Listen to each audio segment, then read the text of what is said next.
Welcome to MK Intel दोस्तों, channel में आपका स्वागत है। उम्मीद करता हूं आप आज ट्रैप नहीं हुए होंगे। कल किया गया था सेलर्स को ट्रैप, आज किया गया बायर्स को ट्रैप। मार्केट साइडवेज रहेगी, मैंने आपको कल भी बताया था, कोई बड़ा मूव एक्सपेक्ट मत कीजिए। अभी भी बोल रहा हूँ नहीं है, वेडनेसडे के बाद ही होगा जो होना है।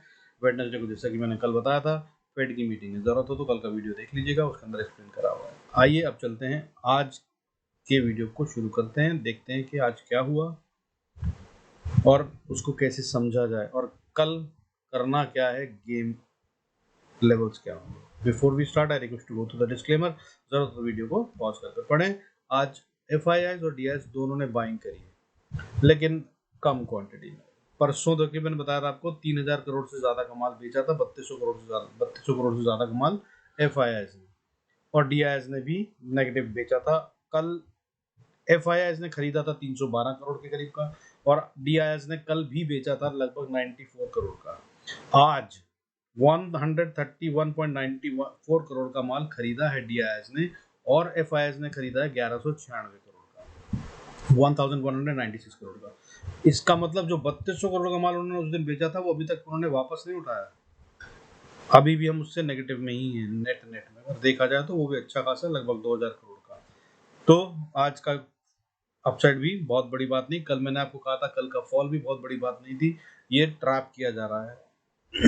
अब इस तरह से हुआ क्या था कि मंथली फिगर को अगर आप देखें तो एफआईआईएस जो है वो 3424 करोड़ की बाइंग में बैठे हैं, और डीआईएस जो है वो 2969 करोड़ 2969 करोड़ से ज़्यादा की सेलिंग कर चुके हैं, जो कि बहुत बड़ा नहीं है। यानी कि मगर देखिए आप, हम आज कहाँ पहुंच रहे हैं, मतलब आधा महीना निकल गया है और अभी भी अमाउंट नहीं है कहीं पे भी, ना तो बाइंग में ना सेलिंग में। 20 तारीख आ गई।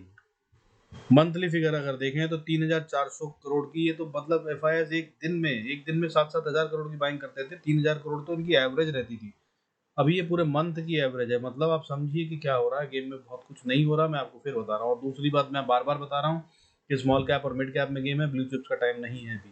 और एक बात मैंने कल बोली थी, वो स्पेशली आज भी याद रखिएगा। अब स्मॉल कैप भी बहुत सावधानी से खरीदिएगा, उसमें भी सारे शेयर अच्छे होंगे या खरीदने पर बढ़ेंगे, ऐसा कोई गारंटी नहीं है। फंडामेंटल सही होगा, टेक्निकल भी सही होगा और मोमेंटम भी होगा, सिर्फ तभी वो शेयर चलेगा। अदरवाइज अब मार्केट साइडवेज रहेगी, क्योंकि अगर इसको ऊपर जाना है तो कंसोलिडेशन बहुत ज़रूरी है। और कंसोलिडेशन का मतलब ये होता है कि वो वहीं रहेगी और रोज रोज कुछ नहीं बढ़ेगा। और जो आपने ले रखा है और बहुत बड़ा हुआ है, वो थोड़ा नीचे गिरेगा, फिर ऊपर जाएगा, थोड़ा नीचे जाएगा, ऊपर जाएगा, और सबका बीपी हाई करेगा। वीक हैंड्स बाहर निकाल दिए जाएंगे। ठीक है, अब चलते हैं आगे। देखिए एफआईएस का जो ईयरली डेटा है वो अभी भी नेगेटिव में बढ़िया वाला है, लेकिन मैंने आपको जैसा बताया, इनके ऊपर नजर रखिए। जिस दिन ये बराबर हो जाएगा, एफआईएस का सेलिंग और डीआईएस का बाइंग, उस दिन मार्केट में एक बहुत बड़ा चेंज होगा। वो कब होगा वो देखने की बात है। अब एफआईएस सालाना फिगर की बात करें जनवरी से अभी तक, तो 2,64,522.96 करोड़ से ज्यादा की सेलिंग कर चुके हैं, जिसके अगेंस्ट में डीआईआईएस ने बाइंग करी है 2,32,474.95 करोड़ की। अब देखिए मैं आज का गेम समझाता हूँ आपको। आज मार्केट निफ्टी बंद हुआ कितने पे? 17,816 पे, with the gain of 194 point, which means 1.10% का गेन। वहीं बैंक निफ्टी बंद हुआ है 41,468 पे, जिसका मतलब है 563.90 पॉइंट्स का गेन, विच मींस 1.38% का गेन। ठीक है, अब अगर हम बात करें तो बैंक निफ्टी ने अच्छा खासा हाई बनाया। आज एक टाइम पे हम 41,677 को छू गए थे, जिसका मतलब 773 पॉइंट्स की बढ़त थी, जिसे इसने लूज कर दिया बाद में थोड़ा सा 200 पॉइंट के करीब, और हम क्लोज हुए 563 पॉइंट्स के गेन के साथ। वहीं अगर हम निफ्टी की बात करें तो निफ्टी ने एक टाइम पे हाई जो मारा था वो लगभग 300 पॉइंट ऊपर हो गया था, 297 पॉइंट, 17,919 का हाई मार के आया।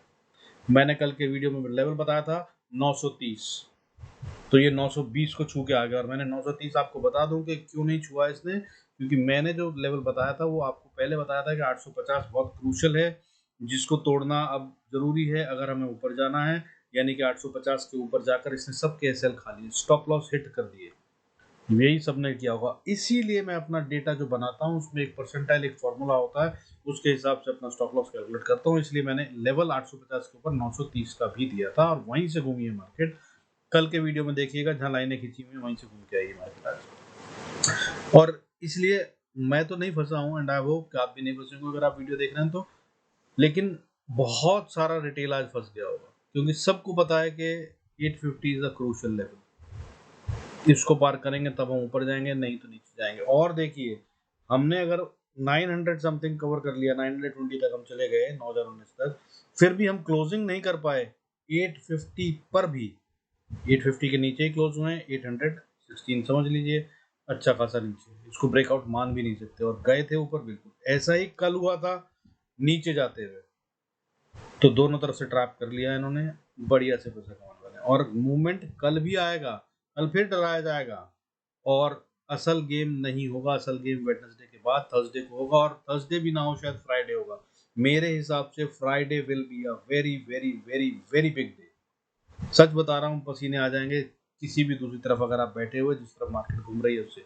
हो सकता है बहुत बड़ा फॉल हो सकता है बहुत बड़ा गेन हो, नजर रखिएगा और फ्राइडे की तैयारी कीजिएगा। मैं फ्राइडे के लिए अपना पैसा फ्री रखना चाहूंगा, ताकि फ्राइडे को मैं फ्री हैंड गेम खेल सकूं, कुछ भी कैरी फॉरवर्ड थर्सडे को नहीं करूंगा। बाकी आप जैसा ठीक समझे वैसे कर सकते हैं। आइए अब चलते हैं डेटा को, देखते हैं। देखिए आज जो बढ़ने वाले शेयर थे वो आज बढ़कर हो गए हैं 1281, 1281। ये कई दिन से लगातार गिर रहे थे, कल 8857 हुए 294 जाने के बाद, आज 1281 शेयर्स बढ़ रहे थे, जो कि एक पॉजिटिव साइन बनता है। और गिरने वाले शेयर जो थे वो 685 थे सेंसेक्स में, against 1281, which is a very good strength. But ये बढ़त हुई कहाँ पे? देखिए टॉप लूजर्स और अगर गेनर्स की बात करें तो कोई बड़ा गेम नहीं हुआ। टॉप गेनर्स ने आईसीआईसी, मतलब बैंकिंग सेक्टर ने एक्चुअली बड़ा सपोर्ट दिया, और उसके बाद बजाज बढ़, ठीक है। तो आईसीआईसी बैंक ने करीब 23 पॉइंट दिए, बजाज फाइनेंस ने 15-16 पॉइंट दिए, एचडीएफसी और एचडीएफसी बैंक ने मिलकर भी थोड़ा सा कॉन्ट्रीब्यूट करा, 20-25 पॉइंट का टाइटन ने दिया। टोटल मिलाकर अगर मैं 5 शेयरों की बात करूँ, ICICI bank, Bajaj finance, HDFC, Titan, HDFC bank, ये सब ने मिलाकर 80-90 पॉइंट दिए, दैट्स इट 194 में से। बाकी का गेम कहीं और हो रहा था, यानी कि लेस देन 50%। आमतौर पर ये 80% से ज़्यादा का गेम होता है, पिछले 3-4 दिन से ये ऐसा नहीं हो रहा है, मैं आपको बता रहा हूँ। अब ये गेम हुआ है कहीं मिड कैप में। लूजर सेक्टर की बात करें तो लूजर सेक्टर आज कुछ नहीं था, आज सारे सेक्टर गेन कर रहे थे। फार्मा ने आज भयंकर बढ़त दिखाई है, 3% से ज़्यादा बढ़ा फार्मा सेक्टर। हालांकि उसके बाद बैंक्स ने बहुत बड़ा कमाल करा है, बट बैंक्स के अलावा अगर मैं बोलूँ तो निफ्टी की वैल्यूएशन पे इम्पैक्ट डालने वाला कोई नहीं था। गिरने वाले शेयरों में आज Nestle, Infosys, Shri cement, Grasim, power grid, ये सब मिलकर रेड में बंद हुए हैं, फिर से नहीं गिरे हैं। मैं बोल रहा हूँ माल निकलवा रहे हैं। 6.16 पॉइंट का गेन लॉस दिया है इन्होंने, 6 पॉइंट्स खाए हैं निफ्टी के सिर्फ। बाकी जो बढ़त हुई है वो कहाँ हुई है? श्री रेणुका में आज 12.5% से ज्यादा की 12.39% बढ़त के क्लोज हुआ है। जुबिलेंट फार्मा बंद हुआ है 11.58% ऊपर, एडवांस एंजाइम्स 9.71%, मेट्रो ब्रांड 8% से ज़्यादा ऊपर था, 8.5% से। जेके लक्ष्मी सीमेंट 7% से ज़्यादा ऊपर था, बिरला कॉर्प 7.15% ऊपर था, अपोलो हॉस्पिटल, सीजी कंज्यूमर, ये सब भी 5% से ज़्यादा बढ़ने वाले शेयर थे। सिप्ला आज बहुत बड़ी बढ़त आई है, अच्छी खासी 5.4% की। ये क्यों आई है नहीं पता है मुझे, और मैं बता रहा हूँ जब नहीं पता होता तो मैं ये मानता हूँ कि वो गलत है, क्योंकि अगर बढ़त आती है तो उसके कारण होते हैं, वो समझ में आनी चाहिए। और नहीं समझ में आया तो या तो मुझे समझ का गड़बड़ है, या फिर ये गेम गड़बड़ है। तो मेरी समझ का गड़बड़ हो सकता है, मैं ये मान लेता हूँ, कल पता चलेगा कि इसमें क्या होता है। आइडली कोई बहुत बड़ा रीजन फार्मा में तेजी का होना नहीं चाहिए। इतनी तेजी आज फार्मा में क्यों आई ये अंडरस्टैंडेबल है। बाकी अगर कोई बहुत बड़ी चीज़ है जो छुपी हुई है, जैसे कोरोना के टाइम पे था, तो वो 2-1 दिन में पता चल जाएगा। Let's watch. फर्दर गिरने वाले शेयरों में देखिए, त्रिवेणी इंजीनियरिंग गिरा आज 7.81%, ब्राइटकॉम 4.98% गिरा, कैनफिन होम्स गिरा 4% से ज़्यादा, गो फैशन भी 4.08% गिरा। ये सब वो शेयर हैं जिनके बारे में आमतौर पे लोग ट्रेड नहीं करते हैं, और ये गेम चल रहा है ऑपरेटर्स का। ग्लोबल की देख लेते हैं, बहुत बड़ा कहीं कोई मूव नहीं है। ग्लोबल में गोल्ड की अगर बात करें, फ्लैट है साहब, सिल्वर फ्लैट है आज, डॉलर फ्लैट है आज, क्रूड फ्लैट है आज। गोल्ड जो है अभी वो 49,200 पे ट्रेड कर रहा है, सिल्वर 56,396 पे ट्रेड कर रहा है, 0.5% का गेन है।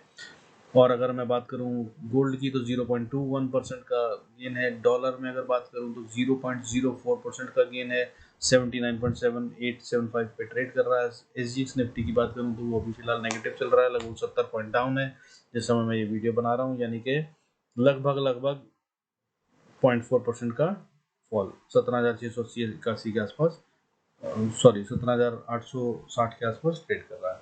अब अगर मैं बात करूं तो कल के लिए मैं आपको शेयर बता रहा हूँ, उन पर नजर रखिएगा। एशियन पेंट्स मुझे लग रहा है एक बड़ा मूव दे सकता है अपसाइड का।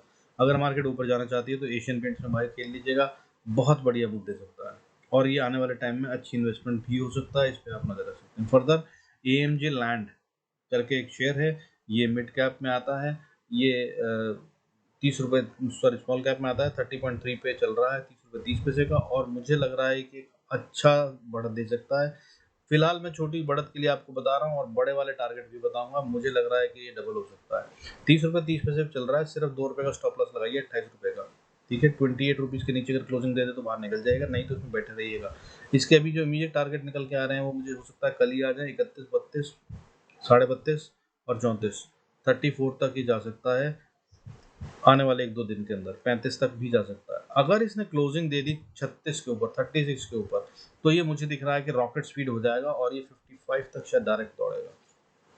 मतलब आप समझ रहे हैं 30 रुपए से 55 रुपए, लगभग लगभग 80% का गेन। तो आप इस पर नजर रख सकते हैं अगर आपको ठीक लगे। दूसरा, कल के लिए मुझसे लोग पूछ रहे थे कि शेयर बता दीजिए, तो भाई एक पावर ग्रिड है, 232.50 पे चल रहा है इस समय। इसका स्टॉप लॉस 231 का लगाइए, सिर्फ 1 रुपये 50 पैसे का स्टॉप लॉस, और खरीद लीजिएगा इसके ऊपर। और मैं तो ये कह रहा हूँ कि उससे पहले खरीदिएगा भी मत, 231.50 पे खरीदिएगा, स्टॉप लॉस सिर्फ 50 पैसे का दे रहा हूँ। 231.50 पे खरीदिएगा ये अगर आता है तो, और उसके ऊपर ये जाता हुआ दिख रहा है 233, 34, 36, 242 कल में, और कल नहीं गया तो बाहर निकल जाइएगा, छोड़ दीजिएगा। परसों फिर इसी नंबर के साथ ट्रेड कर लीजिएगा अगर ये साइडवेज रह जाता है तो। So these are the things आज के लिए। बाकी लेवल देखते हैं अब निफ्टी और बैंक निफ्टी में क्या करना। देखिए निफ्टी के लिए कल बताया था मैंने, वही लेवल आज भी है, 930 बता रखा है मैंने इस हफ्ते के लिए। रेंज आपको 17,100 से 17,930 अभी भी विद इन रेंज है। 930 बताया था, ऊपर 920 को छू कर ही वापस पलट गया है। क्रिटिकल लेवल बताया था 17,850, आज भी बता रहा हूँ नहीं तोड़ा इसने, क्लोजिंग बेसिस पे वापस आ गया। कल के लिए भी 17,850 के ऊपर की क्लोजिंग इंपॉर्टेंट होगी, और नहीं तो नीचे में 17,500 के नीचे की क्लोजिंग इंपॉर्टेंट होगी अगर इसको नीचे जाना है तो। दोनों पर नजर रखिएगा। बाकी ट्रेड लेवल सभी देखते हैं। बैंक निफ्टी में अगर आपको देखना है तो 41,000 और 40,800, 40,800 से 41,000 के बीच में नजर रखिएगा, ये क्रूशल लेवल है। इनके ऊपर ये ऊपर जाता दिख रहा है, और नीचे अगर 40,800 के आता है तो ये नीचे जा रहा है। हालांकि वीकली रेंज जो मैंने बता रखी है, आई होप आपने नोट कर रखी होगी, देख लीजिए। और आइए चलते हैं चार्ट्स पे, जरूरत हो तो वीडियो को पॉज कर डिस्क्लेमर पूरा पढ़ें as per SEBI norms. Let's move on to the charts. ये है निफ्टी का चार्ट। देखिए निफ्टी के अंदर में ये लेवल मैंने कल बताया था, देखिए यहाँ से बिल्कुल घूम के आ गया। मैंने बताया था 920 का, बैंक निफ्टी में 50 पॉइंट ऊपर गया है, बाकी निफ्टी में एकदम परफेक्ट काम कर रहा है। 920 से नीचे वापस घूम गया है। और अगर नीचे की बात करूँ तो मैंने लेवल बताया था 17,795 के आसपास का, वहीं पे ये क्लोज कर गया है 816 पे, ठीक है। अब अगर हम बात करें कि इसको ऊपर जाना है तो भाई अभी फिलहाल 800, 820 या 850 तक मान लीजिए, बिल्कुल ट्रेड मत दीजिएगा। ये बहुत बड़ी रेजिस्टेंस है, इसको पार करना मुश्किल होगा, मैं कई दिन से बता रहा हूँ। हालांकि अब मैं बोलूँगा कि 900, अगर 850 पे आप ट्रेड ले भी लेते हैं तो 930 तक ये जाता दिख रहा है, और उसके बाद फिर अटक जाएगा, तो इतना ही ट्रेड लीजिएगा। इसके बाद अगर ऊपर जाता है तो फिर 985 पे जाकर अगली रेजिस्टेंस है, जो कि सीरियस रेजिस्टेंस बनती है, फिर से यहाँ से भी वापस रिवर्सल आ सकता है। बल्कि 17,980 से लेकर 970 से लेकर 18,000 तक को मान लीजिए एक रेजिस्टेंस एरिया होगा। यहाँ से बहुत हाई प्रोबेबिलिटी है कि अगर ऊपर आती है मार्केट तो ये यहाँ से पलट जाएगी। अभी मुझे फिलहाल दिख नहीं रही है कल कोई उम्मीद। ऊपर और उसके जाएंगे तो फिर 18,050 पे फिर रेजिस्टेंस है, फिर 18,080 पे फिर रेजिस्टेंस है, और 18,100 एक क्रिटिकल रेजिस्टेंस बन गई है अब तो बोला जाए तो, क्योंकि ये इसको छू भी नहीं पा रही है, पार भी नहीं कर पा रही है। और यहाँ पर अगर आएगा तो ये अब पार नहीं करेगा, रुकेगा और फिर गैप अप से देगा, या फिर एक दिन पहले यहाँ क्लोजिंग देकर फिर सुपर कैंडल से ही पार करेगा, ठीक है। तो दीज आर द लेवल्स ऊपर के लिए। नीचे की बात करें तो निफ्टी स्पॉट की बात कर रहा हूँ दोस्त, याद रखिएगा मैं सब कुछ स्पॉट में बताता हूँ। तो स्पॉट पे अगर मैं बात करूँ, निफ्टी स्पॉट नीचे की तरफ जाना चाहता है तो पहली सपोर्ट जो उसको मिलती है वो 17,770 पे, जब तक ये ना तोड़ दे तब तक कोशिश मत कीजिएगा नीचे जाने की। फर्दर अगर इसको तोड़ दे तो फिर 709-10 पे एक बहुत अच्छी सपोर्ट बनती है, 17,710 से लेकर 680 मान लीजिए, 670 से लेकर 710, ये 50 पॉइंट पे बहुत हाई प्रोबेबिलिटी है कि अगर नीचे आए तो वापस ऊपर बाउंस बैक करेगा। और जरूरी नहीं है कि वो बाउंस बैक असली होगा, पर बाउंस बैक जरूर आएगा, मैं बता रहा हूँ। 670 के नीचे जाने से पहले ये एक बार ऊपर का ट्रेल करेगा और हो सकता है वो 710 पे ही कर दे, हो सकता है वो 670 तक ना करे और 670 पे करे, उसके बाद ही दोबारा नीचे जाएगा अगर जाना है तो यहाँ पे आप अपने प्रॉफिट बुक कर सकते हैं। और उसके बाद अगर इसको पार करा तो फिर 650 को तोड़ते हुए 620 पे जाके अगली सपोर्ट लेता है और अगर 620 को तोड़ दिया तो फिर 550 और फिर उसके बाद 17,500 the crucial and critical and important level. हालांकि 480 का लेवल बनता है, इसको इसे तोड़ना नहीं चाहिए। 17,480 के नीचे अगर ये जाता है तो फिर हम वीक हो गए हैं और बड़ा वाला फॉल आ सकता है, हालांकि इसकी उम्मीद कम ही है। आइए बैंक निफ्टी देख लेते हैं। कल के लिए बैंक निफ्टी की अगर हम बात करें तो बैंक निफ्टी देखिए, मैंने ऊपर की रेजिस्टेंस जो बताई थी उससे थोड़ा सा 50 पॉइंट ऊपर गया। मैंने बताया था 41,645 50 का एरिया, 45-50 के एरिया को ये पार कर कर 70-80 तक चला गया, 70-75 तक जाकर ये वापस घूमा है। ठीक है, वहीं से मैंने बताया था। अब नीचे मैंने बताया था 41,400-410 का एरिया और इसने 40,414 पे देख लीजिए क्लोजिंग दे दी है और वहीं पर अटका हुआ। अब अगर बात करें कल की, तो कल क्या करना है देख लीजिए। मैं गेम आपको कई दिन से बता रहा हूँ, पिछले वीडियो जरूर देख लीजिएगा। आज ज़्यादा टाइम ना लगाते हुए सीधा लेवल्स बता रहा हूँ। अगर बैंक निफ्टी को ऊपर जाना है तो 41,500 एक छोटी सी साइकोलॉजिकल सब रेजिस्टेंस बनती है। इसके ऊपर 640-50 का एरिया या इनफैक्ट 70 मान लीजिए, थोड़ा सा ऊपर कर लेते हैं लाइन को क्योंकि ये आज होके आया है। तो 660 का एरिया बनता है, 41,660 पे रेजिस्टेंस फेस करेगा और अगर इसको पार कर लिया तो फिर 750 पे छोटी सी रेजिस्टेंस और 840 पे भी एक रेजिस्टेंस छोटी सी, और इसको पार कर लिया तो फिर 41,930 एक क्रिटिकल क्रूशल लेवल जहां पर से पक्का बाउंस, पक्का रिवर्सल लेगा नीचे की तरफ। अगर ऊपर भी जाना है तो एक टाइम इसको रुकना होगा। अगर एक कल होता है, आगे किसी दिन होता है तो ये नीचे खुलकर फिर सुपर कैंडल वाली कहानी जो मैं बताता हूँ, एक्सप्लेन करी हुई 2 दिन पहले वीडियो में, वो भी देख लीजिएगा। नहीं तो ये यहाँ से वापस पलट रहा है तो ये हो गए ऊपर के लेवल, और अगर इसको पार कर लिया तो फिर तो 42,000 और 45,000 सब खुल जाएगा। उसके बाद हम नो लुकिंग बैक हो जाएंगे। अब नीचे के लेवल देख लेते हैं। अगर नीचे जाता है बैंक निफ्टी तो सबसे पहली सपोर्ट जो आती है वो बनती है 41,250 के आसपास। इसको तोड़ दिया तो फिर 41,200 पे भी एक सपोर्ट बनती है और काफ़ी हाई प्रोबेबिलिटी है कि 200 से लेकर 150 के एरिया में 41,000 41,150 से 200 के एरिया में एक बाउंस बैक आए अगर ये नीचे की तरफ आता है, या फिर ये यहाँ पर टाइम बिताए। यहाँ पर सावधान हो जाइएगा। इसके बाद अगर ये नीचे जाता है तो फिर अगली सपोर्ट जो आती है वो 40,970 और इसको तोड़ दिया तो फिर 890 के आसपास अगली सपोर्ट आती है। 890 मान लीजिए या 900 मान लीजिए, 40,900 890 पे अगली रेजिस्टेंस ये सपोर्ट आती है। सपोर्ट को अगर ये ब्रेक करेगा तो मुझे लगता है मुश्किल होगा, यहाँ पर बाउंस की बहुत हाई प्रोबेबिलिटी है। मगर अगर यहाँ नहीं रुका तो 40,814 और 40,814 के बाद अगली सपोर्ट जो आती है वो 670 पे आती है और इसको भी पार कर जाएगा फिर तो 40,500 पे एक क्रिटिकल लेवल बनता है जहाँ से की प्रोबेबिलिटी है कि शायद ये बाउंस करे अगर वापस जाना। और ये भी मैं शायद बोल रहा हूँ, तो यहाँ पे स्टॉप लॉस ट्रेल कीजिएगा, प्रॉफिट बुक मत कीजिएगा। फर्दर अगर इसको तोड़ दिया तो फिर 40,330 पे जाकर ये रुकता है और उसको 330 से 290 का एरिया है जहाँ से बहुत हाई प्रोबेबिलिटी है कि ये बाउंस बैक करेगा, उससे पहले नहीं दिखता है। ठीक है, तो these are the levels for Nifty and bank Nifty. Hope you will do good trades, profitable होंगे। लेवल्स को जरूर कॉपी में नोट किया कीजिए और उन लेवल्स पे जो मैंने कहा है वो नोट किया कीजिए, कहाँ बाउंस आएगा, कहाँ पे रिवर्सल आएगा, कहाँ पे प्रॉफिट बुक करना है और कहाँ ट्रेल करना है। अगर आप ये करेंगे तो मैं आपको बोल रहा हूँ 200% गारंटी के साथ प्रॉफिट कमाएंगे। कभी फेल नहीं होते मेरे लेवल्स। ये डायरेक्शन एक बार हो सकता है कि फेल हो जाए, मैं सोच रहा हूँ कि ऊपर जाएगा लेकिन ऊपर ना जाए और ऊपर की बजाय नीचे आ जाए, लेकिन लेवल्स बहुत परफेक्टली काम करते हैं। 20-50 पॉइंट बैंक निफ्टी में ऊपर नीचे होना गलत नहीं होता, और मतलब निफ्टी की बात करूँ तो 10-50 पॉइंट बहुत बड़ा अंतर नहीं डालता, लेकिन एरिया जो देता हूँ उस एरिया पर ध्यान रखिए और प्रॉफिट बनाइए। होप मेरे वीडियोस आपको मदद कर रहे हैं एंड यू मेकिंग गुड मनीज। अगर अच्छा लग रहा है तो डू लाइक एंड सब्सक्राइब, हो सके तो वीडियो शेयर कीजिए। I will be thankful. Thank you so much. See you in next video. God bless us all.